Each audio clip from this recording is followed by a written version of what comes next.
Now, old cars dumped by developed countries into Africa pose a threat to the environment and public health because of the toxic pollution. That's a concern from public health experts. Now, in the following report, my colleague Justice Bedu has been looking at how cheap vehicles imported into the country are contributing to deaths and worsening the impact we suffer from climate change. Please put your hands together for the Secretary General of the United Nations, Mr. Antonio Guterres. Taking up the stage to sound a clarion call. I have asked you here to sound the alarm.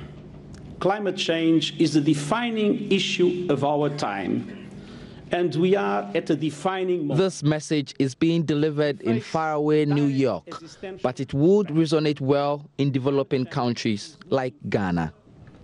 Richer nations must therefore not only cut their emissions, but do more to ensure that the most vulnerable can develop the necessary resilience to survive the damage these emissions are causing. This is one of the many yards where second-hand vehicles are remolded for use as passenger cars. William Osu has been in this business for 20 years. Here, he converts at least 15 second-hand cargo vehicles into passenger ones every month. America. We get these used cars from America, Japan, Germany. Every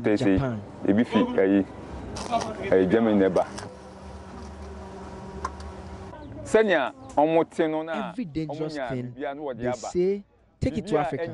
Take it to Africa. They don't care how it affects us here. They don't care. It is in places like this lorry park behind me that you find the negative impact of the poisonous emissions that come from second-hand vehicles the most. In some of these stations, nearly all the vehicles here are second-hand cars, some as old as 20 years or more. Most of these cars emit high levels of toxic fumes.